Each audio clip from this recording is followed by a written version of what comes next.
untuk melakukan observasi ya. Tahap pertama adalah tahap pra-observasi, tahap keduanya namanya tahap observasi yaitu pelaksanaannya, dan tahap ketiga yaitu tahap pasca observasi ya. Nah, apa yang kita lakukan bagi kepala sekolah atau supervisor di tahap pra-observasi? Yang pertama, kita harus melakukan pertemuan pra-observasi dengan guru. Ya, yang ini merupakan percakapan yang membangun hubungan antara guru dengan kepala sekolah atau supervisor sebagai mitra pengembangan kompetensi diri.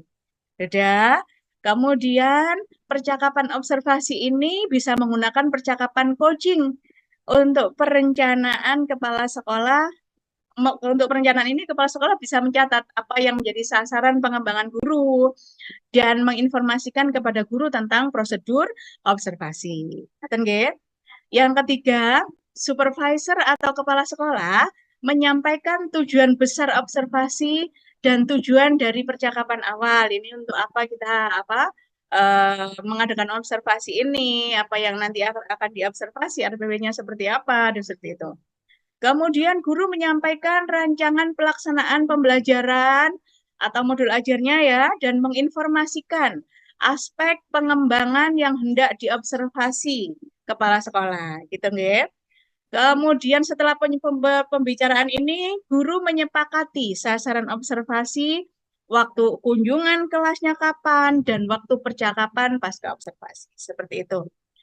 Kemudian supervisor atau kepala sekolah menginformasikan bahwa ia akan mencatat kegiatan pembelajaran yang dilakukan guru di kelas.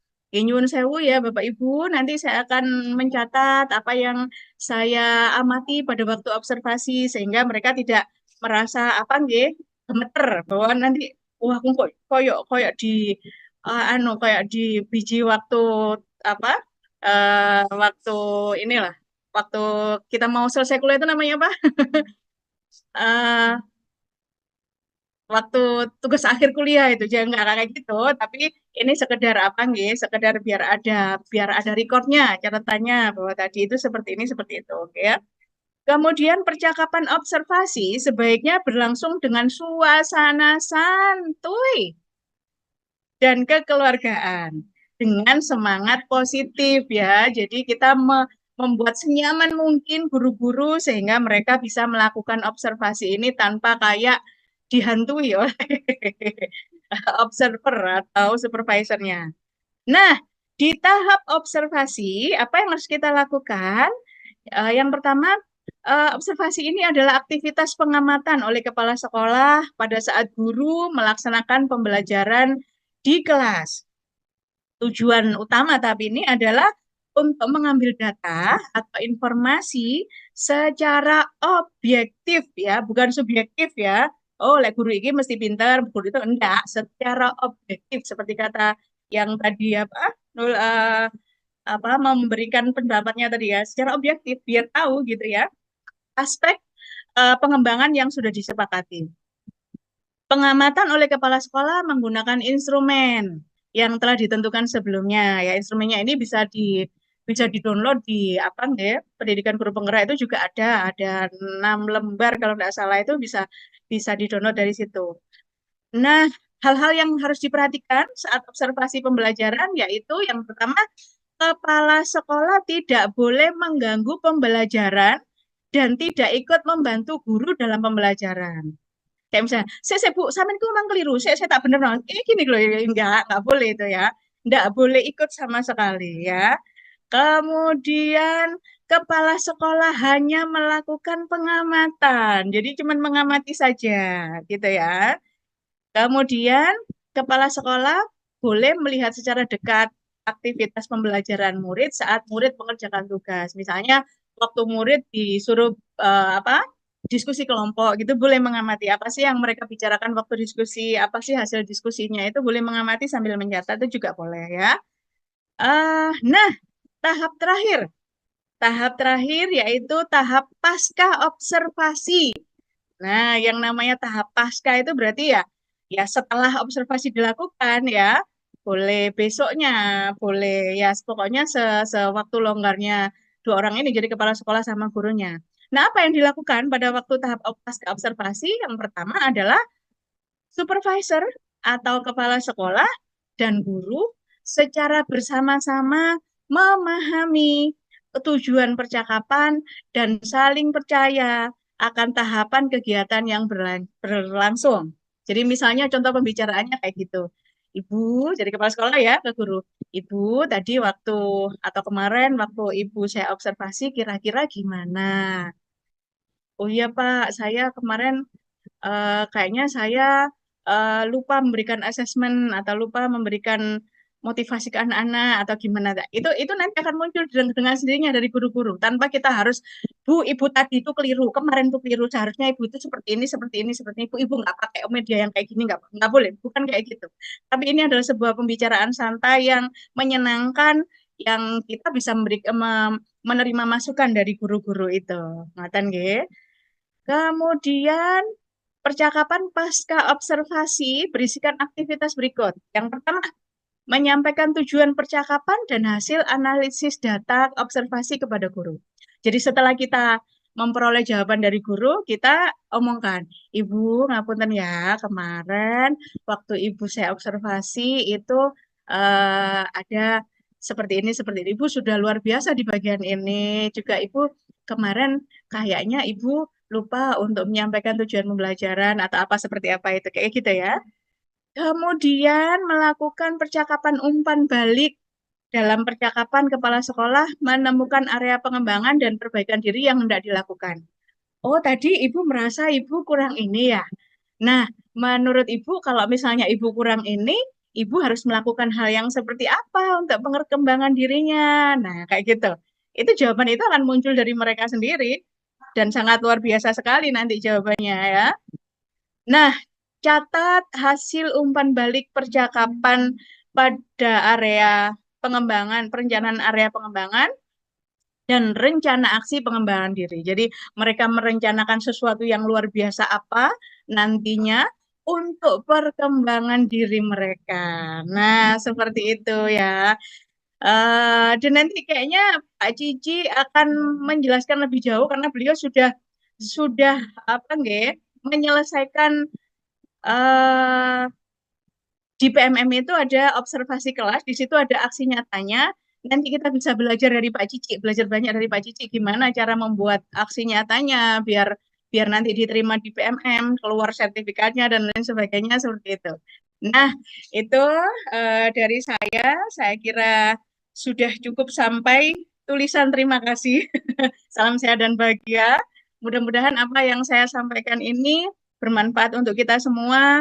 Mohon maaf apabila ada kata-kata saya yang kurang menyenangkan atau salah, atau mungkin kita tutup dengan sesi tanya jawab sebentar karena masih ada waktu 2 menit untuk saya. Saya akhiri. Assalamualaikum warahmatullahi wabarakatuh. Silakan Bu Intan. Waalaikumsalam warahmatullahi wabarakatuh. Terima kasih banyak Bu Ida atas penjelasan yang luar biasa. Pesannya dari Bu Ida tadi ya bahwa observasi ini tidak perlu ditakuti, itu malah menjadi sarana kita untuk mengembangkan diri, apa yang kurang dari kita, apa kelebihan kita, supaya nantinya itu bisa kita manfaatkan dengan baik di pembelajaran selanjutnya. Beliau tadi menyampaikan bahwa observasi yang ideal ini seyogianya ada kegiatan praobservasi, di mana di praobservasi tadi antara supervisor dan juga yang disupervisi ini ada percakapan gitu Bu ya.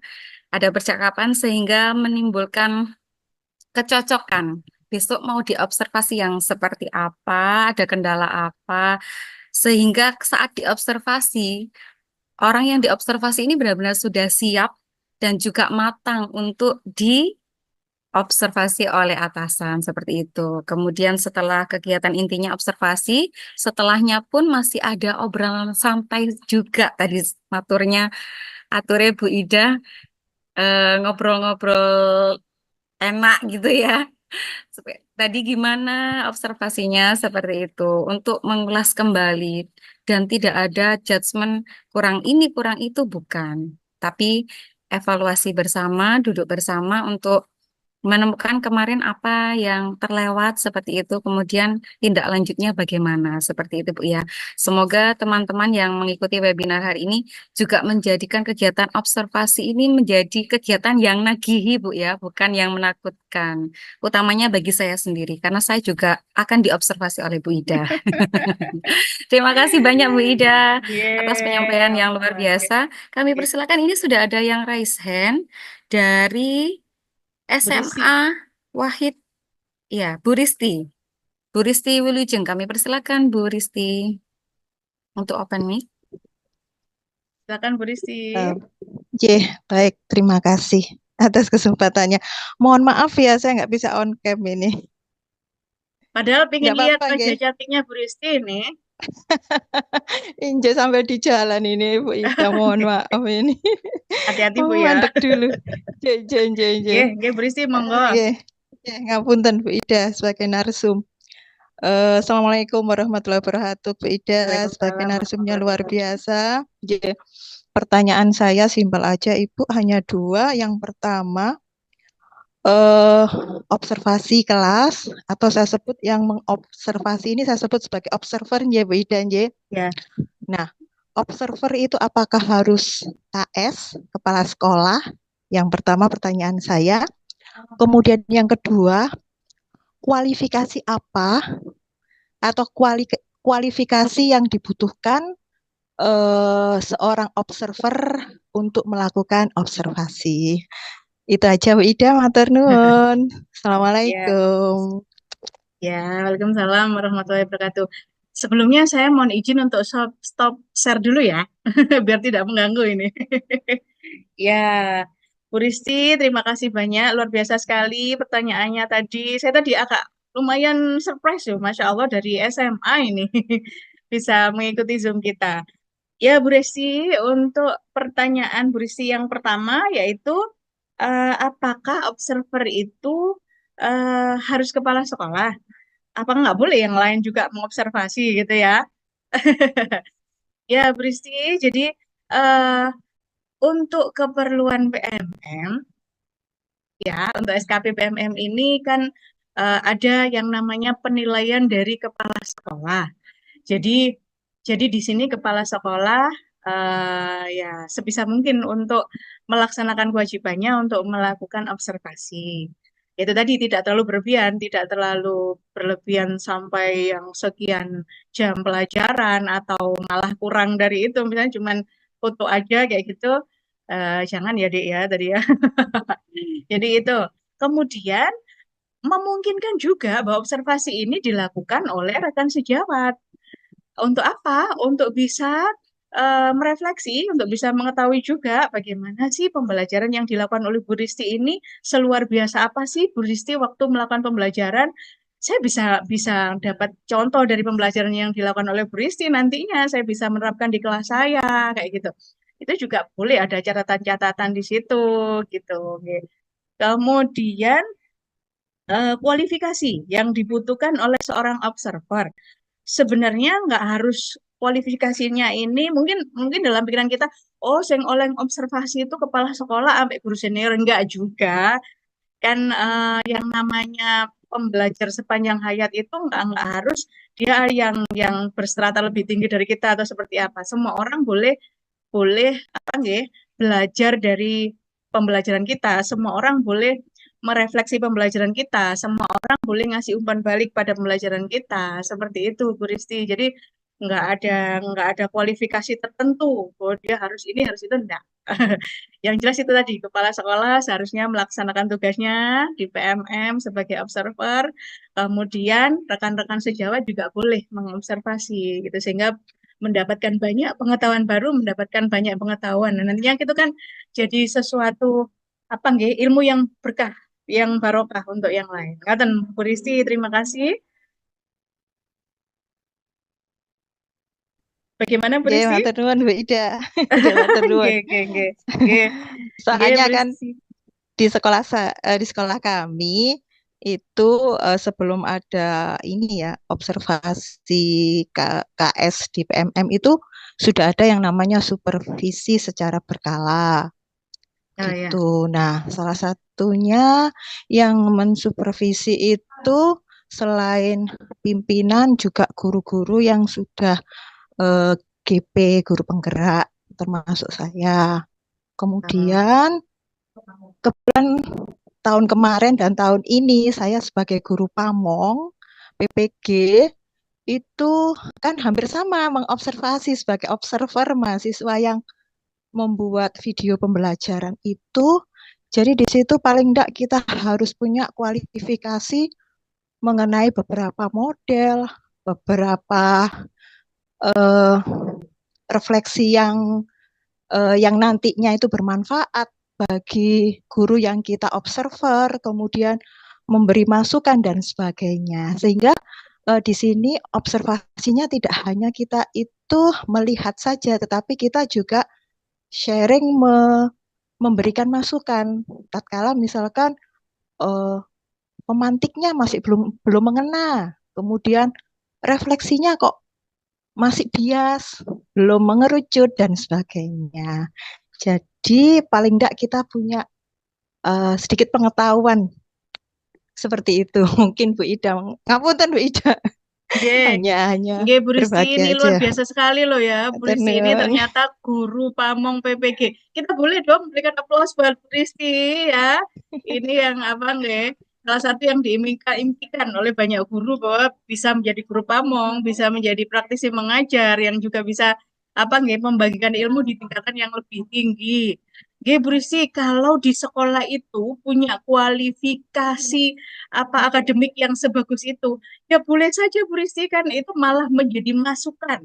Masukan-masukan yang luar biasa membangun untuk guru-guru yang sedang diobservasi. Oh, ternyata saya masih belum melakukan pembelajaran berdiferensiasi. Oh, ternyata masih masih kurang apa nggak ya, ada model pembelajaran yang bagus yang perlu saya terapkan dan lain sebagainya gitu. Jadi dan itu enggak semua sekolah punya kualifikasi seperti itu, gitu Bu Risti ya.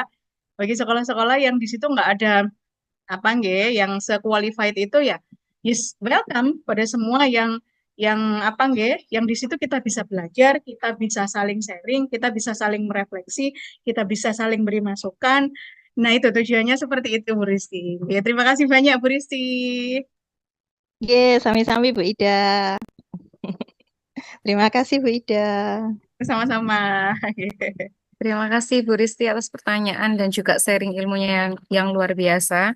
Berarti bisa kita pahami bahwa observasi ini tidak hanya bisa dilakukan oleh atasan atau pimpinan ya Ibu, bahwa juga bisa dilakukan oleh teman sejawat, tergantung fungsi dan juga tujuannya. Barangkali memang kita perlu masukan dari rekan atau mungkin perlu sharing saling mengobservasi gitu juga akan memberikan masukan antara satu dengan yang lainnya. Seperti itu gitu, Ida. Nggih. Oke.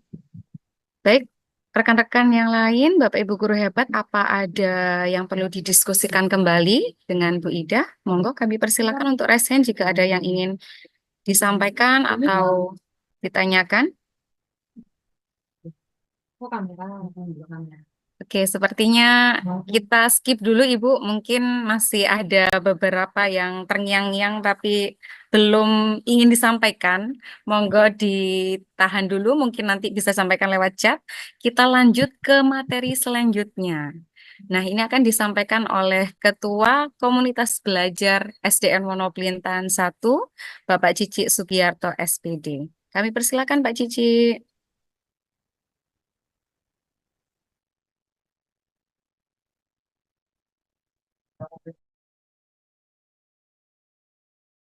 Waalaikumsalam warahmatullahi wabarakatuh.